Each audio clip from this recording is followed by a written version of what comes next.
Silakan. Terima kasih untuk waktunya. Nama saya Dedi Irawan dari Arso 2. Yang saya ingin tanyakan ada 3 poin. Satu, apa yang akan Bapak perbuat untuk masyarakat Kerom saat Bapak mendapatkan kursi DPR provinsi? Yang kedua, kira-kira program apa yang bagus untuk Kabupaten Kerom untuk supaya Kerom itu lebih maju untuk kedepannya? Yang ketiga, apa pesan Bapak untuk masyarakat Kerom soal money politik yang sudah menjadi tradisi di Kabupaten Kerom ini? Itu sih.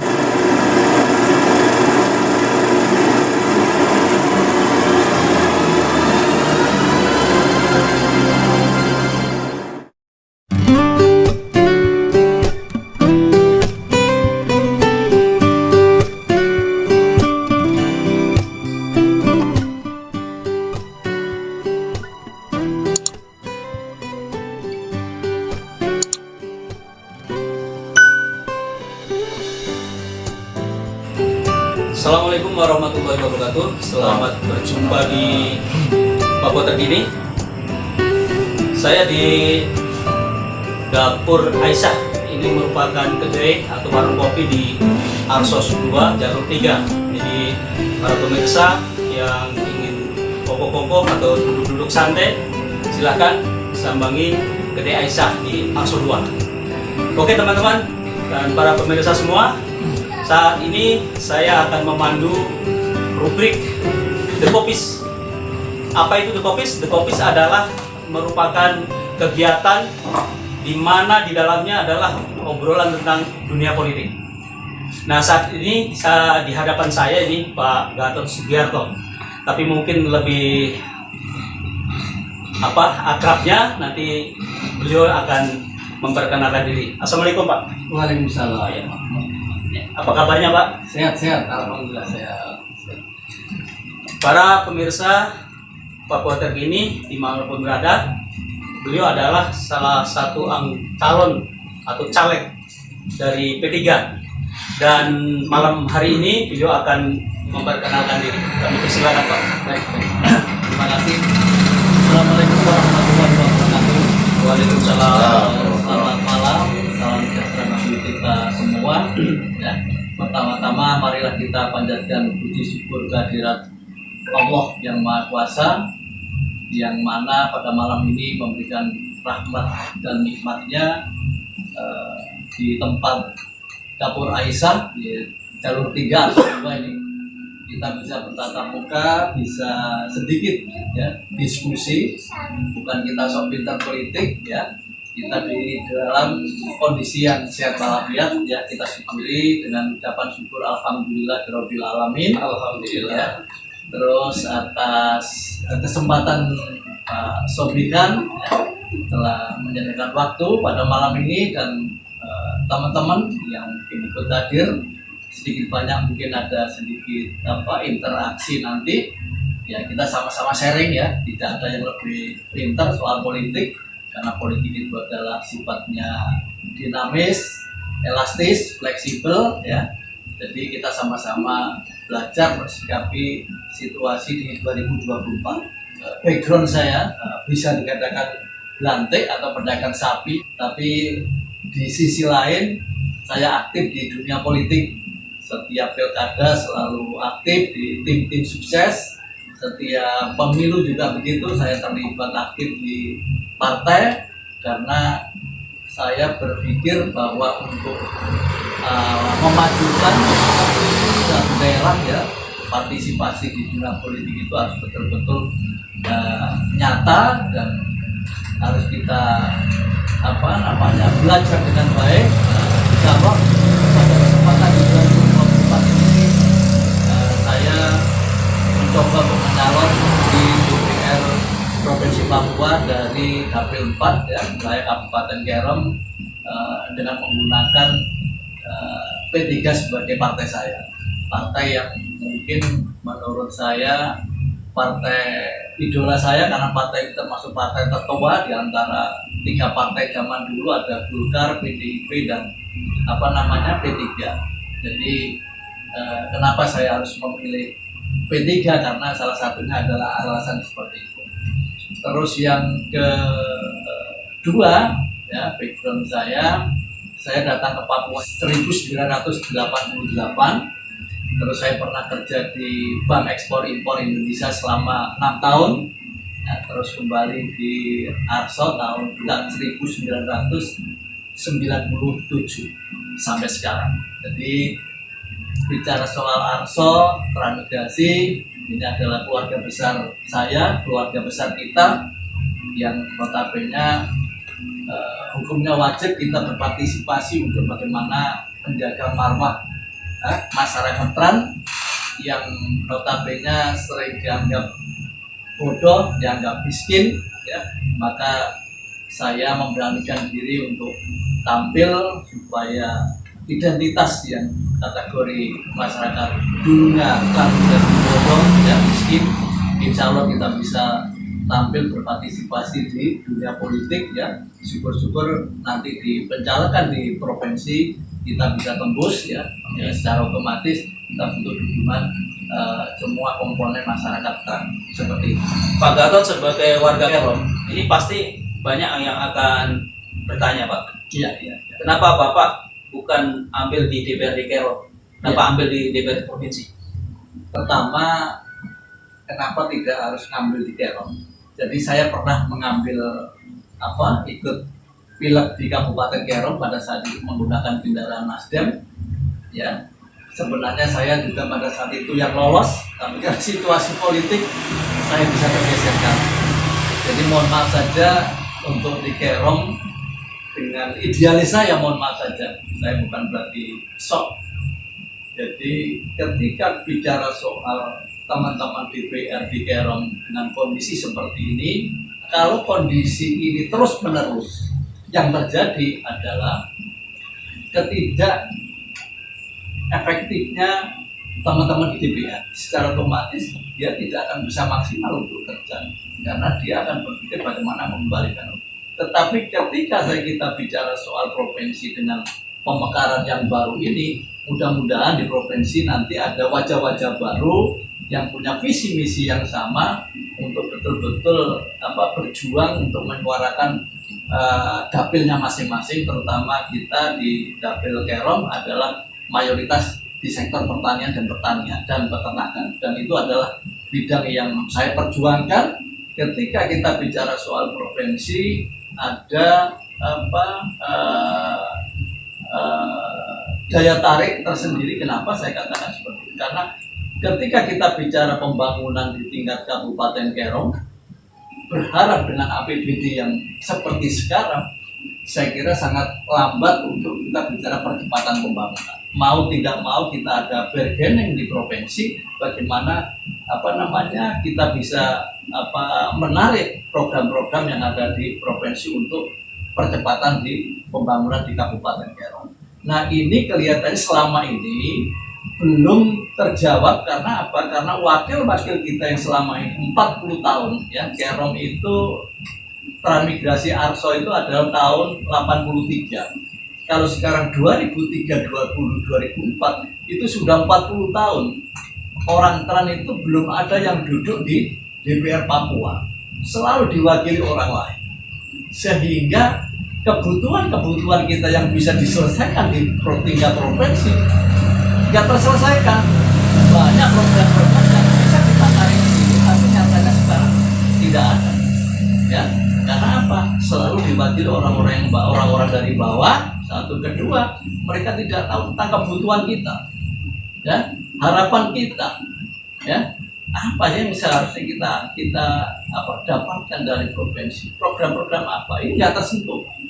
Padahal kalau kita bicara soal Kerom, untuk apalagi sekarang 70% adalah penyangga kebutuhan provinsi, Kabupaten Jayapura dan kota, yang seharusnya ini menjadi daya tarik untuk bagaimana kita mengambil program-program dari provinsi untuk kita bangun Kerom, sehingga percepatan pembangunan nanti di Kerom saya yakin akan meningkat. Kalau kita berharap dari APBD Kerom terus terang saja dengan kos politik yang begitu besar, Sehingga kalkulasi saya tahun pertama tahun pilkada, ketika soal pilkada, ya tahun pertama tahun kedua, APBD kita paling habis untuk bayar hutang pilkada. Karena apa? Biaya pilkada itu besar. Kalau kita tidak dorong dengan program-program dari provinsi, maka kita perlu adanya bargaining di tingkat provinsi.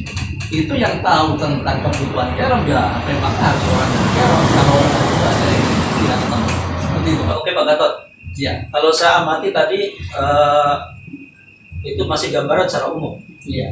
Saya ingin masyarakat di Kabupaten Kerom bisa membaca bagaimana isi kepalanya Pak Gatot itu sehingga bisa mewakili mereka.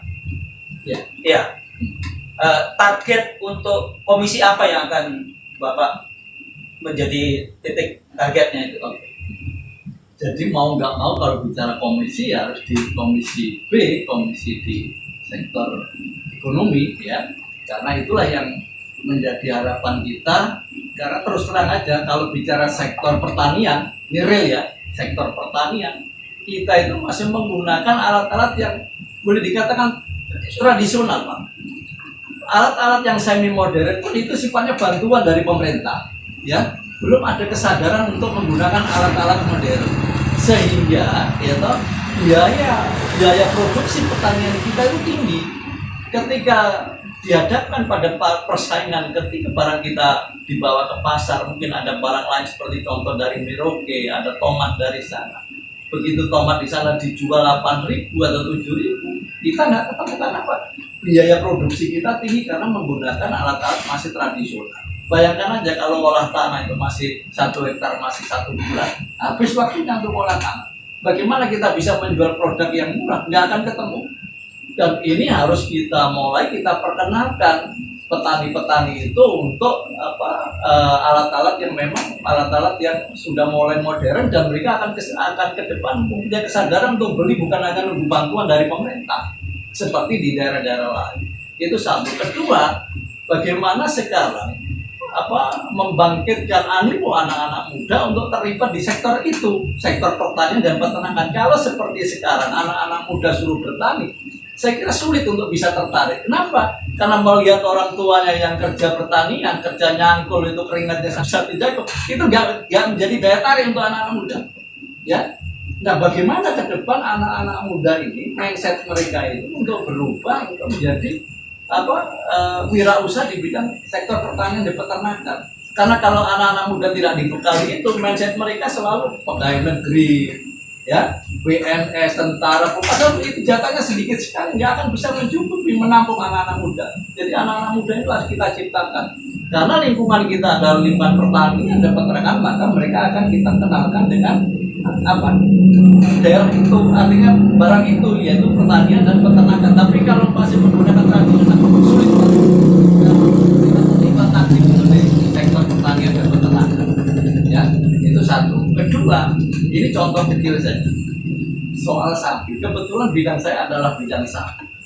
Kerom, Pak, ini menjadi daya tarik ketika dari Kementerian tahun 2019 itu dari Dirjen Peternakan datang sini. Ini potensi pengembangan di sektor peternakan Kerom itu luar biasa. Ya. Tapi itu tadi banyak hal masalah sampai sekarang belum sampai ke sana. Rambu-rambu lalu lintas ternak juga belum begitu jalan dengan baik, sehingga sapi-sapi sekarang walaupun mungkin sapi-sapi produktif masih tiap hari dipotongi. Jadi ini sangat disayangkan. Maka nanti itu coba kita kemas dengan baik supaya ini menjadi usaha untuk anak-anak muda, menjadi daya tarik bagi anak-anak muda untuk di bidang peternakan dan pertanian. Terus yang lagi saya garap ini sebenarnya adalah singkong tepung tapioka. Jadi tepung tapioka ini sudah saya uji coba beberapa kali, ya, hasilnya sangat luar biasa. Dan turunan daripada tepung tapioka ini menurut saya sangat menjanjikan. Contoh kecil saja, ya. Kalau tepung tapioka itu limbahnya saja, kalau di Jawa itu dijual per kilo itu 1.000, Pak, yang namanya onggok itu. Kenapa? Itu untuk makanan ternak sapi, ya. Ternak sapi, kalau di sini mungkin bisa di babi juga.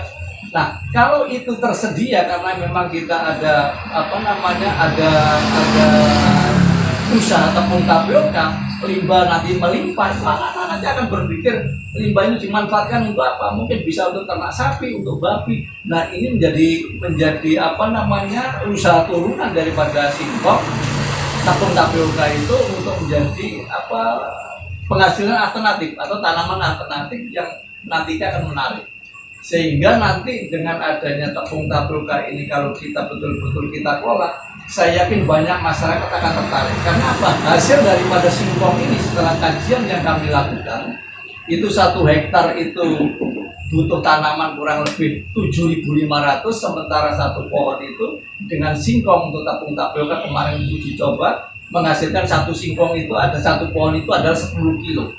Jadi kalau 7.500 pohon kalikan 10 kilo, berarti kurang lebih 1 hektar itu menghasilkan singkong mentah itu sama dengan 75 ton. Nah, kalau 75 ton 1 kilo kita beli nanti 2.000, maka hasil 1 hektar itu kotornya adalah 150 juta selama kurang lebih sekitar 10 bulan. Sekarang pertanyaannya, tanaman apa yang bisa menghasilkan 10 bulan 150 juta dalam 1 hektar? Atau kalau dibuat rata-rata, kalau yang 50 hektar nanti biaya operasional dikurang menjadi 100 juta dibagi 10 bulan, berarti sama dengan 1 bulan adalah penghasilan singkong itu, petani itu akan menghasilkan keuntungan kurang lebih sekitar 10 juta.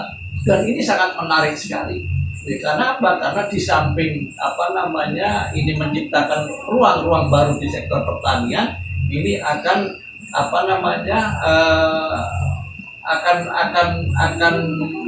akan mengurangi tanah-tanah yang bongkor yang selama ini memang di mana-mana banyak tanah bongkor.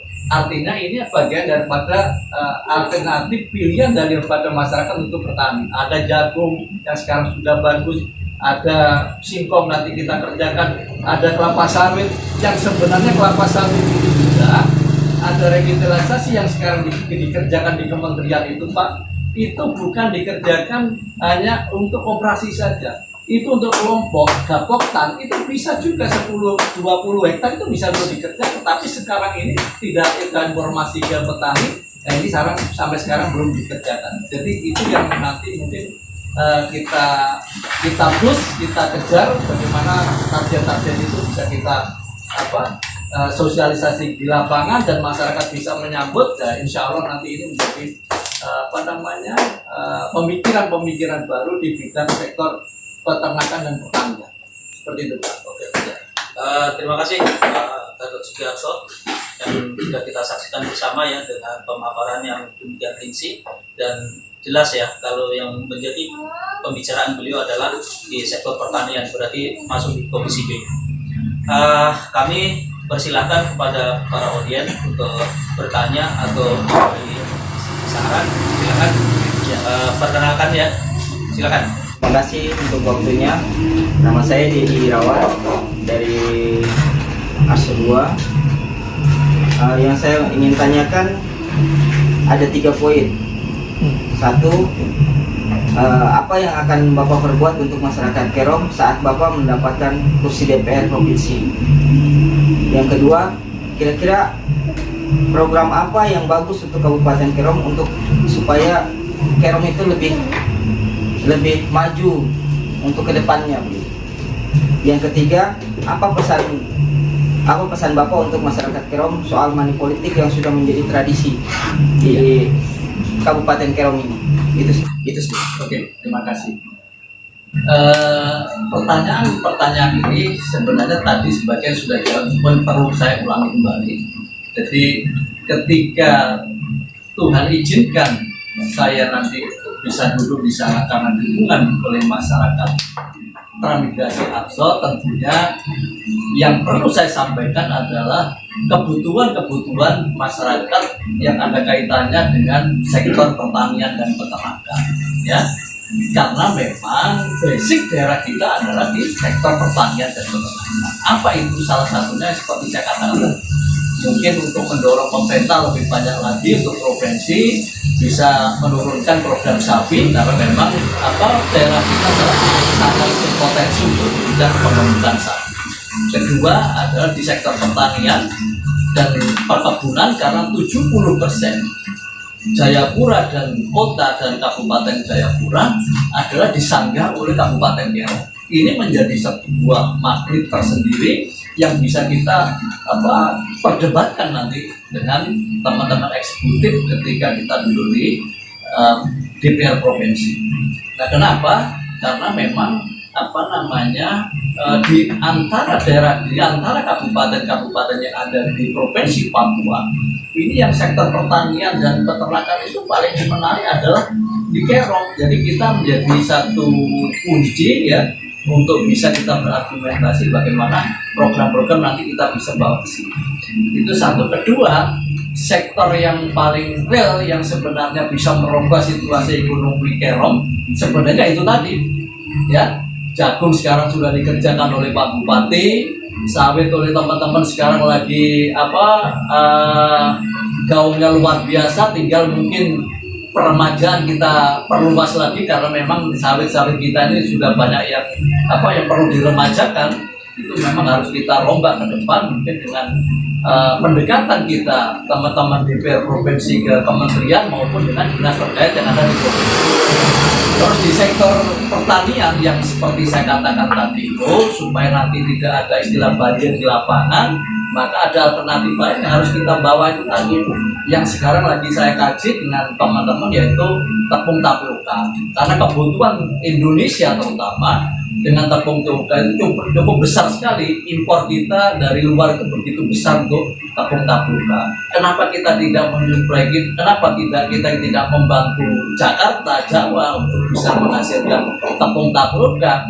Dan perlu dipahami bahwa orang yang awam dalam sektor pertanian belajar nanam singkong pun akan bisa. Saudara-saudara kita yang ada, saudara kita OAP, orang asli Papua, kalau kita bicara soal singkong, buat mereka sudah tidak asing.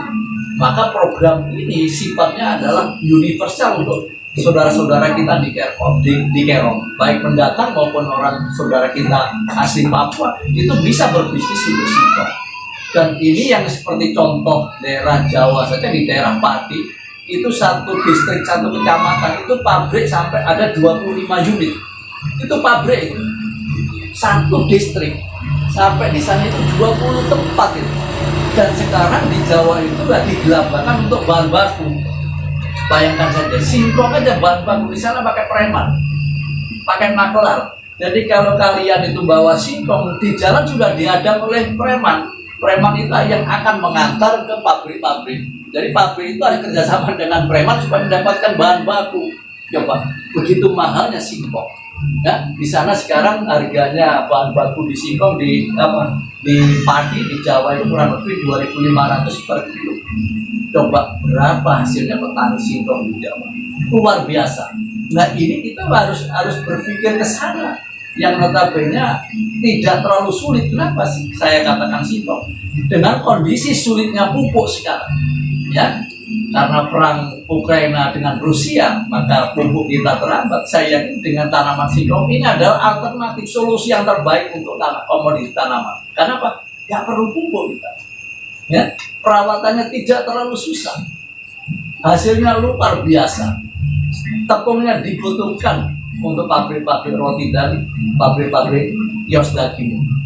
Daunnya fermentasi untuk kambing, tidak ada yang buah, gitu. Terus limbahnya untuk penggemukan sapi dan babi. Nah, sehingga ketika nanti di sini ada tepung tapioka yang sekarang kerupuk itu sekarang itu rata-rata kita datangkan dari Banyuwangi loh, kontainer-kontainer dari Banyuwangi. Kalau ada tepung di sini, usaha tepung di sini, ini ibu-ibu dari Banyuwangi nanti ada home industry, bikin tepung, bikin kerupuk itu. Jadi kerupuk nanti nggak perlu kita datangkan dari Banyuwangi. Justru orang-orang Arso, saudara-saudara kita nanti banyak yang berpikir untuk usaha bikin kerupuk, akan dikirim ke kabupaten-kabupaten lain. Coba berapa ribu orang yang terlibat gara-gara singkong. Itu baru singkong. Ketika nanti anak-anak muda nanti melihat melihat limbah tepung tapioka itu onggoknya begitu banyak, anak-anak muda akan berpikir penggemukan sapi. Begitu sapinya nanti mulai banyak, kita mau berproduksi, akan ada RPH, rumah potong hewan di Kerong. Begitu daging sapi dipotong di situ numpuk kulit sapi. Coba bayangkan, ketika kulit sapi itu numpuk, anak-anak muda ini akan berpikir, ayo bikin penyamaan kulit. Ya, penyamaan kulit dari kulit sapi. Seperti di Merauke, penyamaan kulit dari kulit buaya. Sampai sekarang kulit buaya dompetnya kemana-mana seluruh Indonesia dari Merauke. Nah, ketika kita membuat gagasan dan ide dan anak-anak nanti yang melakukan seperti itu, bikin kulit, penyamaan kulit, begitu sudah penyamaan kulit, coba lihat di Bandung itu, bikin tas dari kulit, jaket dari kulit, itu home industry itu. Anak muda dari Jawa Barat, Mang Dedi dari Jawa Barat punya ilmunya itu, karena ada bahannya dia akan dikerjakan. Pasar kita kemana? Papua ini kini dekat, kabupaten-kabupaten kita dekat, tidak jauh. Ya, ini akan menciptakan ruang-ruang usaha yang tidak dimiliki oleh daerah lain. Anak-anak muda itu terbawa, tidak berpikir lagi menjadi saya pegawai negeri, saya harus masuk polisi, saya harus masuk tentara. Tidak. Menjadi wirausaha, dompet itu uang. Kenapa saya dulu keluar dari bank? Karena saya berpikir tidak akan kaya kerja di bank, maka saya harus berwirausaha. Nah, ini anak-anak muda nanti kita siapkan itu dengan singkong saja, tetapi turunannya akan melibatkan banyak orang. Anak-anak muda akan terlibat semua. Yang kerajin punya kerajinan, yang bisa ahli kerajinan kulit, bikin sepatu kulit, jaket kulit, ya, tas kulit, yang ahli seperti daerah Magetan nanti mungkin bikin penyamaan kulitnya. Nggak ada yang nganggur ini. Dan ini nggak terpengaruh oleh APBD, gitu. Sehingga pemerintah juga tidak terganggu. Justru pemerintah nanti terbantu. Dan saya yakin ini akan meningkatkan PAD kita. Karena selama ini Karen, dari mana PAD? Nggak ada PAD. Hanya berharap dari APBD terus. Kondisi APBD itu kita nggak bertambah tuh Karen. Coba lihat, ya, APBD terbagi kemana saja sih? Untuk gaji-gaji teman-teman pegawai negeri, ya, paling itu nanti 50% pegawai negeri itu tinggal di kota, bukan tinggal di sini. APBD kita disedot lagi ke kota, terus yang bermain di belakang proyek orang-orang kota, sisa hasil usaha yang harus dibangun di sini dibawa lagi ke kota. Tinggal berapa persen APBD kita, maka situasi seperti sekarang ini untung akhir-akhir tahun ada uang, tapi kalau pada bulan-bulan 3 bulan, 4 bulan, 5 sepi, kalau nggak ada sirkulasi uang. Kasihan usaha-usaha macet itu, banyak yang macet itu usaha-usaha. Lihat sepi, coba tanya pengusaha muda, bagaimana perputaran uang? Karena apa? Rangkaian biaya politik itu begitu besar yang saya katakan dari awal, sehingga akan mempengaruhi APBD kita. Mau tidak mau akan mempengaruhi, akan bayar hutang dari itu. Maka saya tekankan kepada teman-teman anak-anak muda, mari kita slogan, kita suarakan, kalau bisa kurangilah money politik. Karena apa? Akan menyengsarakan generasi kita ke depan. Karena apa? Anak-anak kita walaupun S1, S2, S3, kalau orang tuanya nggak punya duit, nggak akan jadi apa-apa. Karena semuanya itu sudah politik uang. Mau masuk ini harus bayar uang, ini yang cerdas jenius, S3 nggak punya duit, nggak jadi masuk di sini. Kalau kita nggak berani menyuarakan bahayanya money politik itu, kita terbelenggu, tersandra dengan situasi seperti ini. Tetapi dengan hadirnya singkong tadi, yang sekarang lagi saya kondisikan, maka pola pikir mindset teman-teman kita nanti akan lebih banyak ke wirausaha, karena itu sangat menggiurkan. Daerah kita itu sangat menjanjikan, gitu lah. Dan ini sudah digagas oleh Pak Yusuf Bali, sudah ada pabriknya di sana, tapi karena pergantian bupati pada saat itu, sekarang pabriknya lagi mangkrak, nggak dikerjakan. Dan ini ketika nanti Tuhan izinkan saya di sana, ini akan saya dorong lagi untuk bisa dikerjakan lagi sebagai dasar untuk kebangkitan pabrik singkong tepung tapioka itu tadi. Sebagai cikal bakal, dasarnya adalah pabrik sekarang sudah ada di Arsopa, tinggal melanjutkan saja, mungkin tinggal ganti mesin-mesin, ya.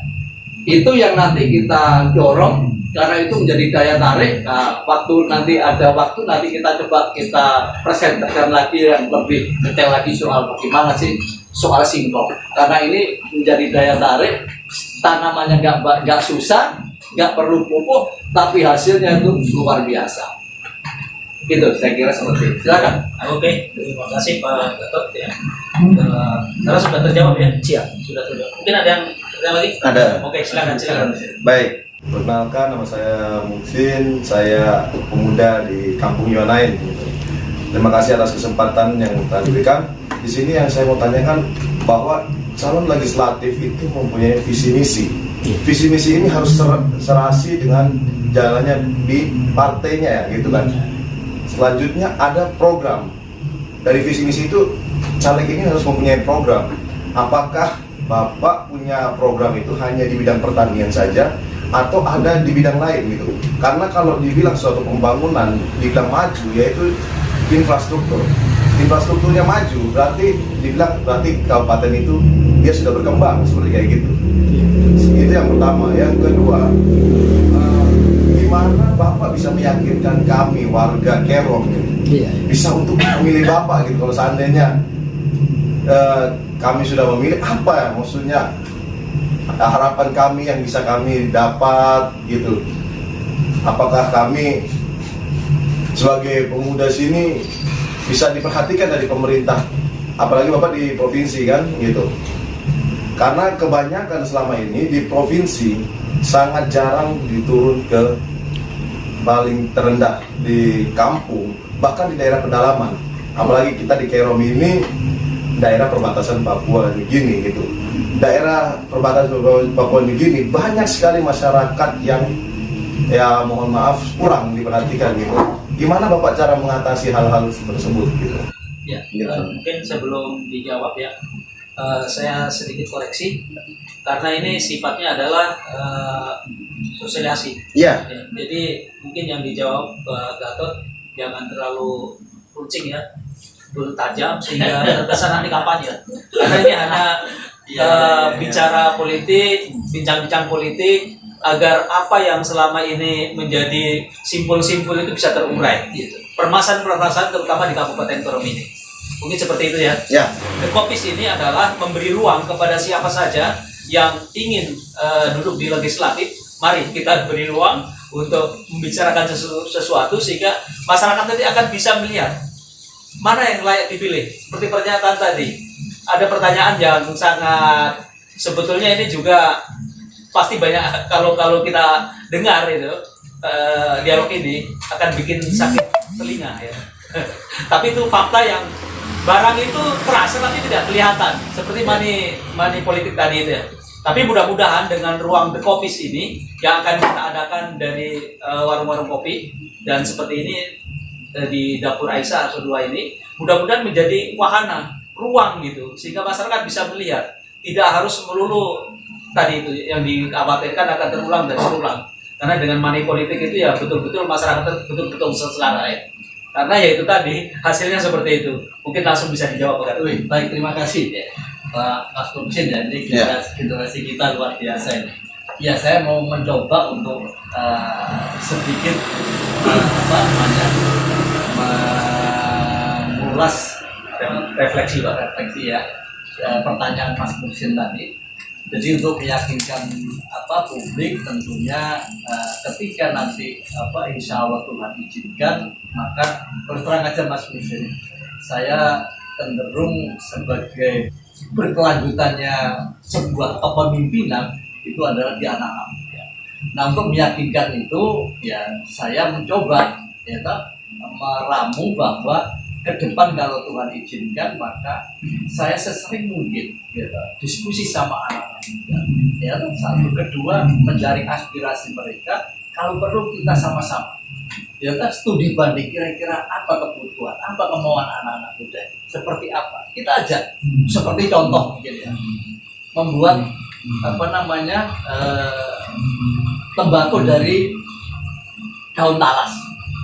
Padahal itu yang di Blitar itu sekarang itu lagi ramai diekspor ke Singapura. Dari di Singapura sama Australia. Coba, padahal di sini daun talas di kelapa sawit banyak sekali.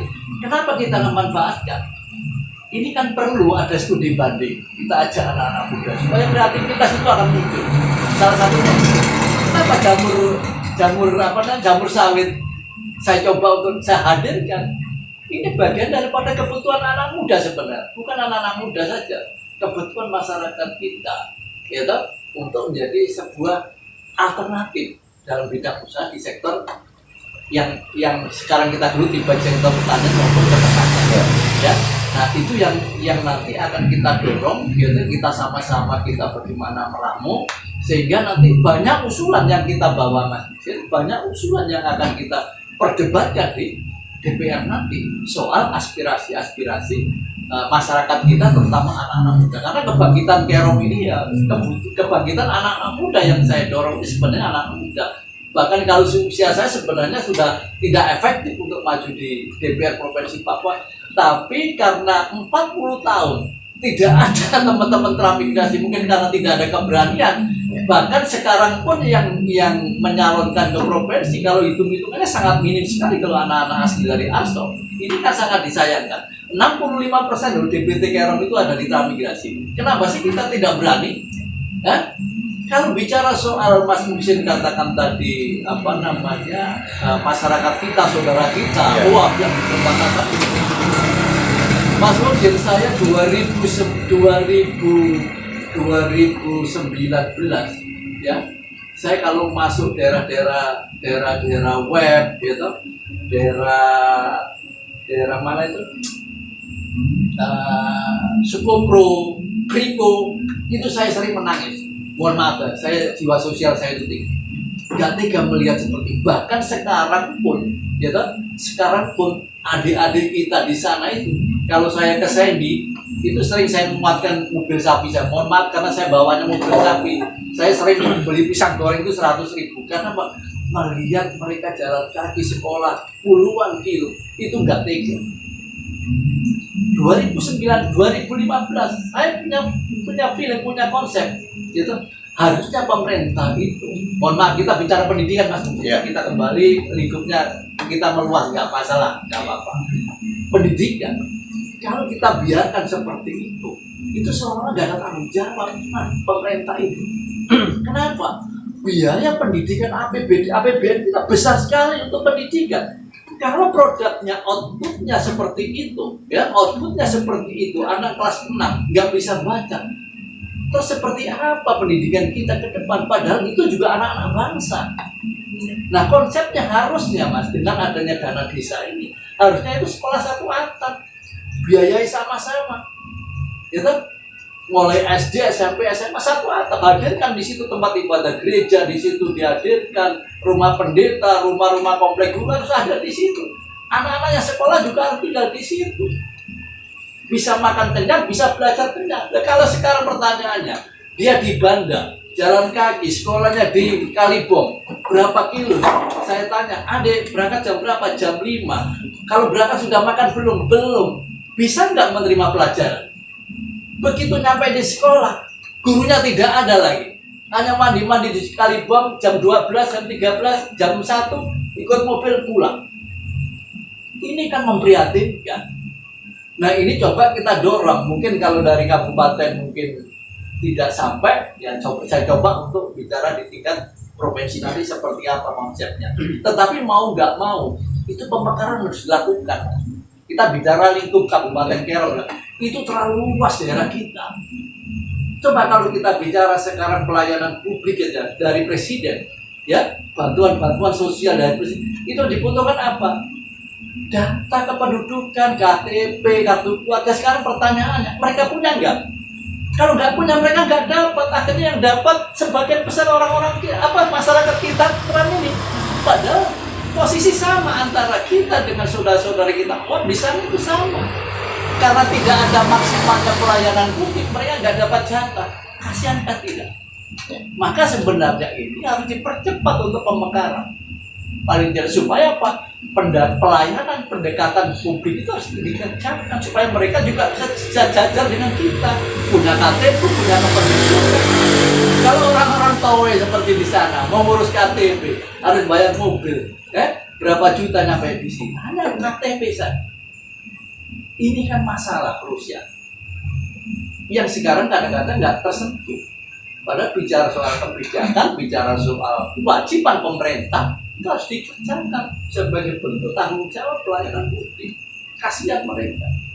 Jadi nanti kalau ini dibiarkan, Mas, ada kesenjangan yang sangat krusial antara saudara-saudara kita dengan masyarakat kita transmigrasi. Ibaratnya apa? Langit dan bumi.